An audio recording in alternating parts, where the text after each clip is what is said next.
আমরা আছি এখন সিঙ্গিপাড় সার্বজনীন দুর্গোৎসব পুজো কমিটির প্যান্ডেলের সামনে। আমি এখন কথা বলবো পুজো কমিটির চেয়ারম্যান শ্রী দুর্গাপ্রসাদ মুখার্জির সঙ্গে। আচ্ছা স্যার, আপনাদের পুজো তো এবছর 70 বছরে পা দিয়েছে, তো এবারে আপনাদের থিম কি? দেখুন, আমরা তো থিমের পুজো করি না। আমরা থিম প্রথম থেকে একবারই বাদ, আমরা সাবেকি দুর্গা পুজো করি, যাতে মায়ের মূর্তি দেখে মানুষের মনে একটা ভক্তি জাগে, আসল যে পুজোর যে প্রেরণা শক্তি সেটা জাগে। যার জন্য আমরা থিম পুজো করি না, আমরা সাবেকি দুর্গা পুজো করি। তবে আমাদের প্যান্ডেলটা এবছর যেটা হচ্ছে, এটা হচ্ছে আদি দক্ষিণেশ্বরের মন্দিরের অনুকূলে। আদি দক্ষিণেশ্বরের মন্দির আগে যেমন ছিল, আগে, এখন নয়, ঠিক সেই প্যাটার্নে সেইভাবে আমাদের প্যান্ডেল তৈরি হচ্ছে, তাই তো।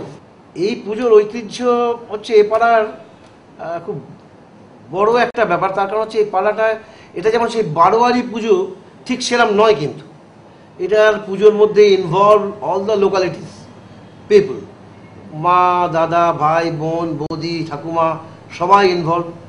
আপনি পুজোর সময় অষ্টমী, সপ্তমী, নবমী আসলে দেখবেন যে বাড়ির বৌদিরাই সমস্ত কাটাকুটি করছে, ফল টল কাটছে, আরতির জোগাড় করছে, পুজোর জোগাড় করছে, সমস্ত রকম একটা টোটাল জিনিসটা একটা পাড়ার টাইপের আর কি, পাড়া পাড়া ব্যাপার।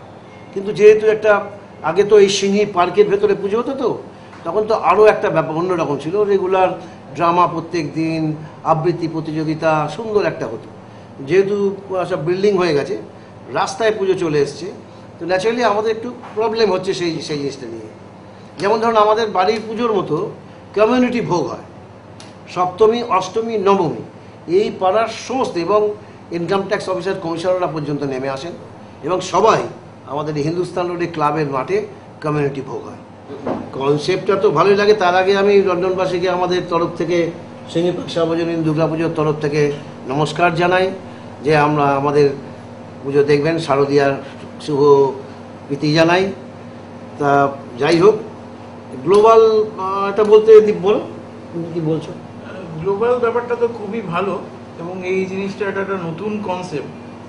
এটা যদি মানে ওদের পুজোটা, যেখানে লন্ডনের পুজোটাও যদি কলকাতায় দেখানো যেত, এবং সেটাকে যদি লাইভ করা যায় কোনোভাবে, সেটা আরো ভালো হয়। আমরা সেরকম ধরনের একটা ব্যবস্থা করছি, ওরাও ওখানে প্রোগ্রামটা আপলোড করবে, কারণ এটা এখানেও বাংলা লাইভের থ্রু দিয়ে এখানে যে দিনগুলোতে পুজো হয়, বিদেশে হয়তো সেই সেম দিনে পুজোটা না হতে পারে, কারণ ওখানে ছুটির সাথে ম্যাচ করে পুজোটা করতে হয়। কিন্তু যদি কোনোদিন একদিন বা দুদিনও ম্যাচ করানো যায়, এবং এখানকার পুজো যেরকম ওখানের প্রবাসীরা দেখতে পাচ্ছেন, সেরকম ওখানকার পুজো যদি আমরা কলকাতাতে মানুষের কাছে তুলে আনতে পারতাম, তো সেটা দুজনের পক্ষেই এটা ভালো। ইনফ্যাক্ট আপনাকে বলি, এবছর আমরা ওই প্ল্যানটা নিয়েছি, বাংলালাইভ.com-এ আপনার লন্ডনের পুজোটাও দেখা যাবে। আমরা যেরকম এখান থেকে ফিড পাঠাচ্ছি, ওরাও পাঠাবে।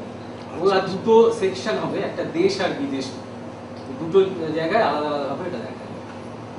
খুবই ভালো। এটা ছাড়াও আরেকটা ব্যাপার বলা যেতে পারে, সেটা আমার যেটা মনে হচ্ছে, যে বাইরে যারা থাকেন, প্রবাসে যারা থাকেন, তারা কলকাতার এই পুজোটা, এই শারদোৎসবটা রিয়েলি মিস করেন। আমার প্রচুর বন্ধুবান্ধব আছে, আত্মীয় স্বজন আছেন, তাদের সঙ্গে আমি যখন কথাবার্তা বলি, ইনফ্যাক্ট গতকালই আমার একজনের সঙ্গে ফোনে কথা হচ্ছিল, তো ওনাকেই যখন এই আপনাদের এই ইভেন্টের কথা আমি বলি, উনি ভীষণ উচ্ছ্বসিত হয়ে পড়েন। মানে এই প্রসঙ্গে আমি একটা কথা বলি, আমি জানি আপনার মেয়েও আছে এখন লন্ডনে, তো আপনি এইটা থ্রু দিয়ে ওকে উইশ করতে পারেন। আপনি আপনার বন্ধু, সেটা নিশ্চয়ই নিশ্চয়ই। আমি তো প্রথমেই জানিয়ে দিলাম লন্ডনবাসীর সমস্ত আমাদের প্রবাসীদের শুভ বিজয়া, শুভ মানে শুভেচ্ছা, শারদীয়ার শুভ প্রীতি ও শুভেচ্ছা। এবং যারা আমাদের এখান থেকে এখন যা প্রোগ্রাম যারা করতে গেছে, তাদেরকে সবাই আমাদের প্রীতি ও শুভেচ্ছা জানাই, এবং তারা যেন সাকসেসফুল হয়, ভালোভাবে প্রোগ্রাম করে, এটা আমি জানি। অনেক ধন্যবাদ। না, আমার আরেকটা কথা আমাদের আছে, আমাদের যিনি করেন, প্রচণ্ড নাম আছে তার, বহুদিন ধরে আমাদের প্রতিমা করছেন, মোহনবাসী রুদ্রপাল, অসম্ভব ভালো প্রতিমা করেন। আমাদের সাবেকি প্রতিমা, আপনি দেখেছেন বোধহয় প্রতিমা, এটা সাজানো অবস্থা দেখলে অসাধারণ প্রতিমা। এই একটা সবাই সিঙ্গি পার্ক ওই জন্য দেখতে আসেন। তারপরে এই বছর আবার এই দক্ষিণেশ্বরের মন্দির হচ্ছে একটা। আগের বছর আমরা যেমন করেছিলাম তোমার গোল্ডেন টেম্পল, অমৃতসরের গোল্ডেন টেম্পল, খুব হয়েছিল। আমরা আমাদের যে ডেকোরেটর সেই মেদিনীপুরের কাঁথির দীপ্তি ডেকোরেটার্স, মেদিনীপুর থেকে এখানে এসে সমস্ত রকমভাবে এরা করছে। আমাদের লাইটিংটা চন্দননগরের, ভীষণ ভালো লাইটিং করে আমাদের পিন্টু ইলেকট্রিক। আর আপনি এখানে একটা কথা বলছিলেন কিছুক্ষণ আগে যে সিঙ্গি পার্কের ঐতিহ্য কি, দুর্গাদা পুরোটাই বলেছে। আমি জাস্ট একটুখানি একটা জিনিস অ্যাড করতে চাই, সেটা হচ্ছে বাঙালির প্রধান জিনিস হচ্ছে আড্ডা। সিঙ্গি পার্কে আমরা এই আড্ডাটা বজায় রাখার চেষ্টা করি। পুজোর 3 দিন 4 দিন সময় আমাদের প্রত্যেকেরই ছুটি থাকে, এখানে কলকাতা শহরে যারা আমরা থাকি প্রত্যেকেই ছুটি থাকে বা ছুটি নিয়ে নিই, এবং সকাল থেকে রাত মাঝরাত অবধি, আমার হয়তো শেষ রাত অবধি চুটিয়ে আড্ডা মারা হয়। না, এখানে একটা সুন্দর প্যান্ডেল হয় এবং তার সঙ্গে চুটিয়ে খাওয়া দাওয়া হয়। প্যান্ডেল হয় সুন্দর এখানে একটা, এটাও সিঙ্গি পার্কের একটা ঐতিহ্য বলতে পারে।